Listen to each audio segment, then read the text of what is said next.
the cam sensor is not broken. Oh no. I don't have any more Allens that even fit that. Hopefully tomorrow I can get these adapter plates off. Hoping to meet my self-imposed deadline, but might not happen.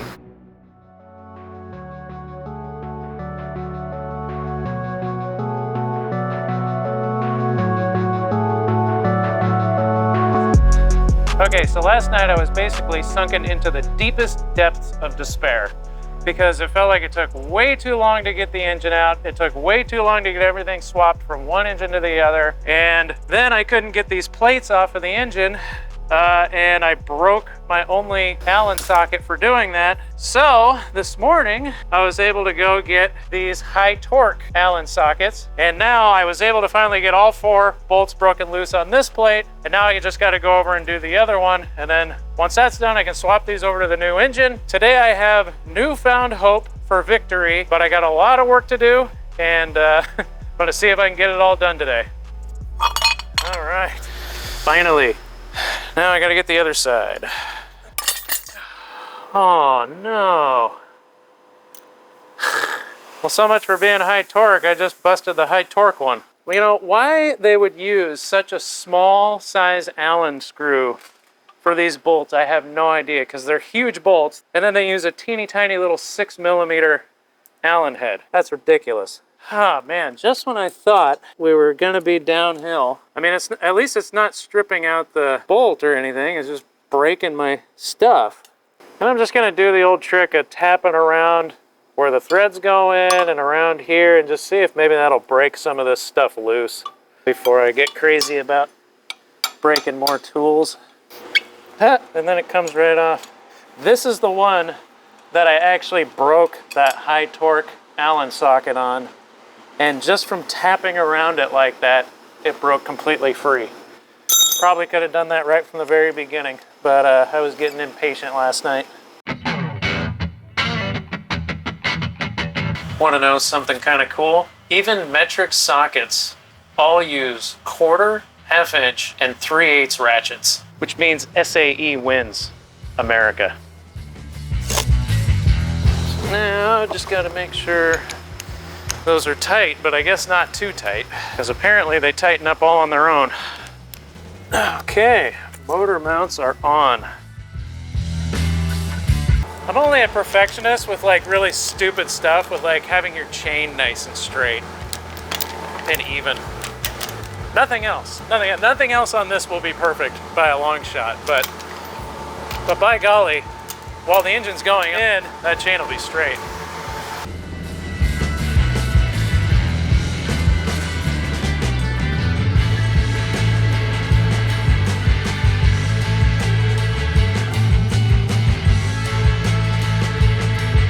I might be able to get one bell housing bolt in here.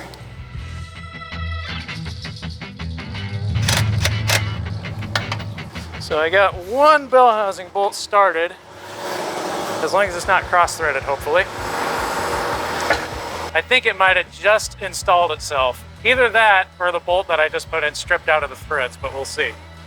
Yep, it's lined up, engine's lined up with the bell housing. It's always that first bolt that's the hardest. Once you get that in, you know, things should go a little bit smoother. Okay, so ran into a little bit of an issue. I got the transmission pulled up to the engine with 3 bolts, that's tight. I got the motor mount bolt in over on the driver's side, but the manifold is resting on top of the bracket right there that the motor mount bolts to. And for some reason that wasn't a problem on the other engine, but now for some reason these exact same manifolds that were on the other engine bolted to this engine aren't allowing the motor mount to come down to the point where it'll bolt in. So I'm gonna lift that up a little bit and just take a grinding wheel and just see if I can shave a little bit offhand, get it to drop down far enough. Huh. No, still not enough. Okay, one more try with trying to pound it down in there, and if that doesn't work, then okay, so I just can't get that one motor mount bolt in. So what I'm gonna do is finish everything else in the interest of getting this thing to where it'll at least run so I can drive it out of here today, and then I can come back here later and fix that one motor mount bolt issue that I'm having. At this point, I just need to make some progress on other stuff, so that's what I'm gonna do. Oh, something feels tight. Oh, we're definitely bound up on something. Is this engine gonna have the same problem the last one had? Uh-oh. Well, that's not good. I got water coming out of the exhaust. So that's definitely not good at all. So definitely gonna wanna pull the spark plugs out and make sure we're not gonna hydrolock it. It's kind of weird, I was rolling it over and it was rolling fine. And then it just like wouldn't turn anymore because I was putting the flex plate bolts in. And then water started coming out of the exhaust manifold. So that's not good. But I wanted to do this anyway, so I'll just do it now.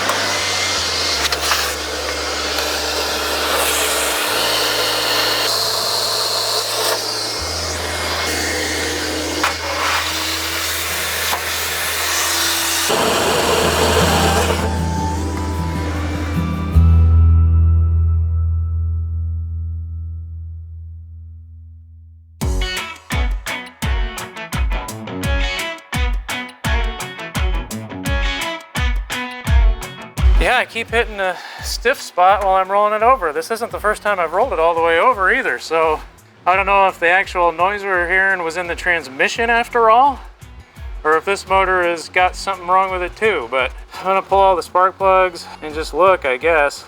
I mean, I guess that's just the risk you take when you buy a used engine. Oh, yeah, that one's got water in it. It was either hydrolocking while I was trying to spin it, or it's actually coming up against a stuck valve. Neither is cool. I'm gonna get the forklift out of here. Squirt some stuff into the spark plug holes here. Of course, it's the very back one. Seems like our problem. I mean, I spun it a whole 2 rotations before I bought it, so I don't know why all of a sudden it's having trouble. Oh man, yeah, it is coming up against something tight. Crap. Get it all the way in before I figure that out. Son of a... Well, I guess I'll pull the valve covers and see if maybe there's a stuck valve or something. Well, I guess let that be a lesson. Never buy a used engine and expect it to run. Thought this was gonna be such an easy swap too. Engine for engine, but nope. Yeah, never buy a used engine. Pretty cruddy looking in here. I should have pulled the valve cover before I even bought it. I mean, it doesn't look like any of the valves are stuck down, at least on this side, but it'd be hard to tell. Oh, there's water the other side too. Great. Well, let's pull the other plugs, because now I see water coming out of the other side. So yeah, I mean, it's had water all over. Yeah, that one's got a little bit of fresh water on it. Well, now that we got the plugs out, let's see if it spins. Oh yeah, it spins free now. That one cylinder just had fresh water in it, so it was just coming up and hydrolocking on it. I'd like to get this thing running and warmed up so that I can dry it out inside now. Okay, it turns out that I think from tilting the motor back so much to put it in, there was probably some water that was just sitting in the intake manifold residual, and it drained into the 2 back cylinders. And so as I was trying to spin it, I just kind of hydrolocked it there. Luckily, I was only spinning it by hand.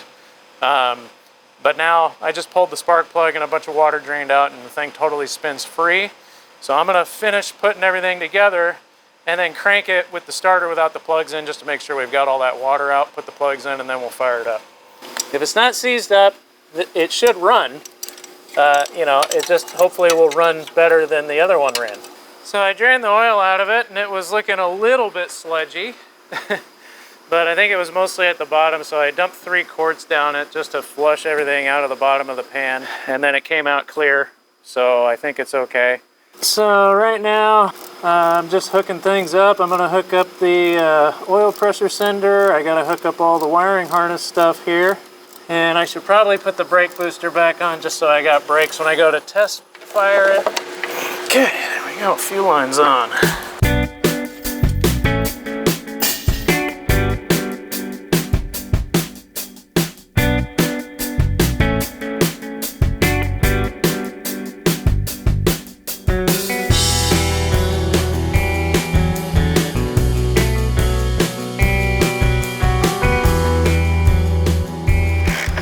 I got the wire harness on and the fuel line's hooked up. A bunch of little other odds and ends on. I'm just putting the brake booster on. Tell you what, next time I swap a motor in this thing, I'm just gonna take my time and do it over the course of a whole week.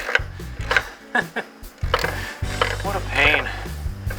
But you know what? I mean, you guys can wallow in my sorrow and enjoy the spectacle that is Knot Rod suffering through a painful endeavor. That's why we do the show. You all live vicariously through us, and I know I certainly wouldn't want to be doing this right now if I was you sitting at home on the couch. I don't really want to be doing it right now either, quite honest. Not exactly sure where that goes. It might just be for something that's not on this configuration. So, yeah. All right, I'm gonna crank it without the spark plugs in and just make sure everything's blown out good.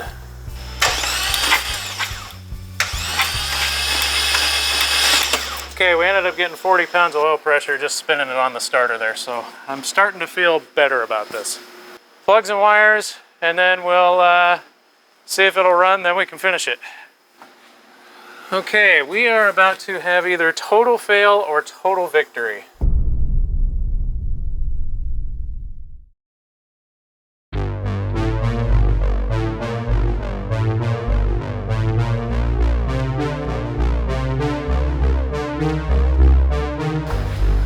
Okay, we are about to have either total fail or total victory.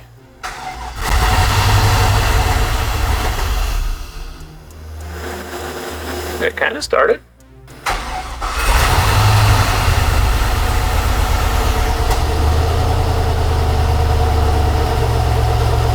Got good oil pressure, it's idling.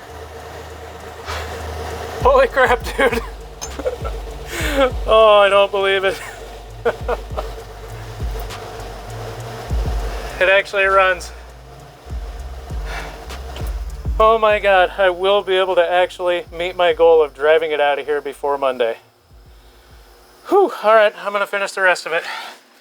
It's smoky, but it's just got oil in the cylinders and stuff. It's been moved around and jerked around and tossed and probably upside down a time or two, and so it just needs to burn all that oil out, I'm hoping.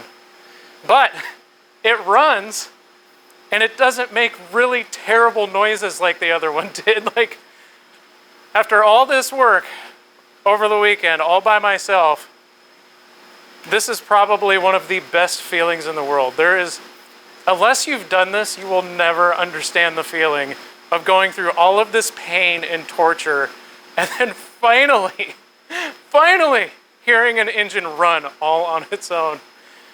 Oh, man. I'm shaking. It's fantastic. I don't care if it smoke's going down the road. It runs. It runs. After all that. I don't know. I guess LS swaps aren't so bad. They normally run. Not great sometimes, but they run. It's not complete, and it's not going to be complete this weekend. I'm going to get the radiator in so I can put water in it and drive it out of here. And then I'm probably going to go sleep for about 4 days, and then I will complete it then. Radiator time. This whole thing was such a pain from one end to the other. It's like there was something that was just making every single thing more difficult than it needed to be, but man, it feels good to finally have this thing in and have it running.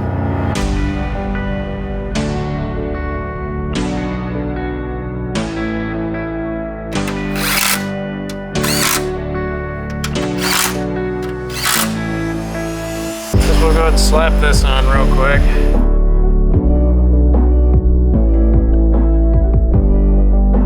So the trick to putting a hood on by yourself is just try to get the front two in first, then once those are in, you can kick it up and get the back two in. And the other trick is to, of course, have a forklift.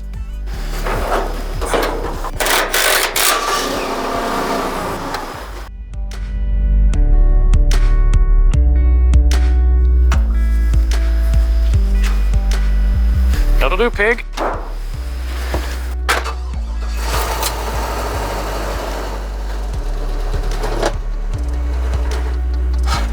It's moving.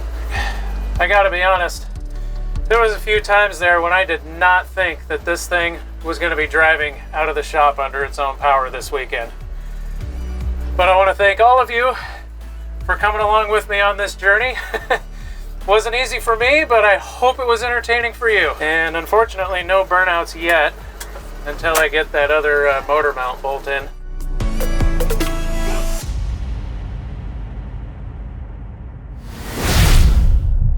So check out knotrodshop.com/store and shop around. That sounded enough like a used car salesman. Yeah. I'll give you a high five. Yeah, give me a high five. High five. I need a high five. The manifolds, these ones.